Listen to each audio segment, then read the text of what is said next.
Welcome back to Suresh. हम सभी ने अपने लाइफ में कभी ना कभी मोटिवेटेड होके कोई चीज स्टार्ट की होगी और हमने ये भी देखा है कि कुछ समय बाद वो चीज हम करना बंद कर देते हैं। हमारा मोटिवेशन उतना लंबा जाता ही नहीं है। 10-15 दिन के अंदर हमारा मोटिवेशन डाउन हो जाता है। ये सब आप न्यू ईयर्स में जरूर देखते होंगे, जहाँ पे न्यू ईयर रेजोल्यूशन हम लेते हैं, कुछ दिन कुछ चीजों को करते हैं, उसके बाद हम उसको बंद कर देते हैं।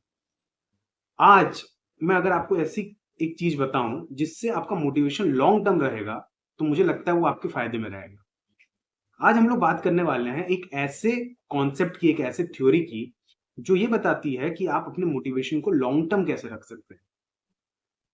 ये थ्योरी को बोलते हैं the theory of self determination, और इस थ्योरी को दिया था Richard rayon and Edward DC ने 1980 में। उनका बोलना है कि किसी भी इंसान का मोटिवेशन लॉन्ग टर्म तभी हो सकता है जब वो 3 चीजों को फॉलो करे या 3 चीजें माने। वो 3 चीजें क्या है? सबसे पहली चीज ऑटोनॉमी, यानी फ्रीडम टू चूज।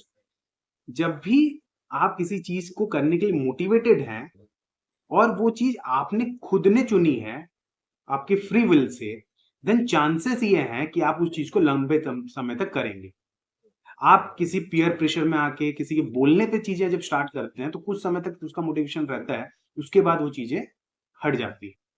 तो सबसे पहला पॉइंट है ऑटोनॉमी। मींस आप जब भी मोटिवेटेड हैं किसी चीज के लिए, आप ये क्वेश्चन जरूर पूछिए अपने आप से कि ये जो चीज आप कर रहे हैं उसके पीछे जो विल है वो किसकी थी, वो किसने चुना है इसको।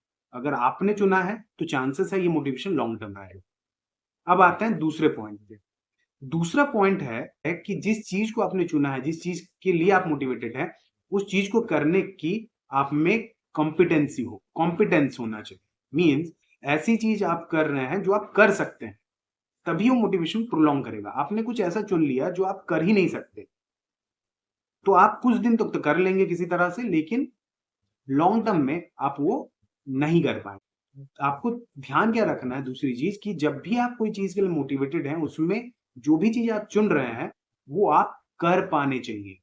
ऐसा ना हो कि आपने कभी किया नहीं है और आप उस चीज को कर रहे हैं। जिम के केस में ये होता है, आप कभी जिम गया नहीं है, कभी आपने एक्सरसाइज की नहीं है, और फर्स्ट डे जाके आप बहुत सारा एक्सरसाइज करके आ जाते हैं, नेक्स्ट डे आपके अंदर वो एबिलिटी नहीं रहती कि आप उसको प्रोलॉन्ग कर सकें। अब आते हैं हम तीसरे पॉइंट पे। थर्ड पॉइंट और बहुत इंपॉर्टेंट पॉइंट ये है कि आपका मोटिवेशन प्रोलॉन्ग तभी रहता है जब आप रिलेटेबल फील करते हैं, रिलेटेड फील करते हैं। मींस ऐसा ना हो कि आप कोई चीज कर रहे हैं जो सिर्फ आप ही कर रहे हैं और कोई नहीं कर रहा, तो चांसेस है कि आप उसको गिव अप कर रहे हैं। लेकिन आप कोई चीज कर रहे हैं जो आप कर रहे हैं, साथ ही साथ कुछ ऐसे ग्रुप है, लोग हैं जो ये चीज करते हैं और आप उस ग्रुप का हिस्सा बने हुए फील करते हैं, तो चांसेस है आप उसको करेंगे। फिर से वही एग्जांपल देता हूं। जो लोग बहुत समय तक जिम जाते हैं, वो इसलिए जा पाते हैं बिकॉज वहां पे उन्हीं की तरह कुछ लोग और आते हैं जो रेगुलर आ रहे हैं। तो आप रिलेटेड फील करते हैं कि दुनिया में और भी लोग हैं जो इस चीज को कर रहे हैं, तो आपको लेफ्ट आउट फील नहीं होता और आप मोटिवेटेड। तो अगर आपको अपने मोटिवेशन को लॉन्ग टर्म रखना है तो उसके लिए आपको 3 ही चीजें करनी है। पहला, आपका डिसीजन खुद का होना चाहिए। दूसरा, आप कंपिटेंट होने चाहिए उस चीज को करने के लिए। और तीसरा, आपको एक ग्रुप में रिलेटेड फील होना चाहिए। ऐसा ना हो कि आप अकेले कर रहे हैं, कुछ और लोग भी इसको कर रहे हैं।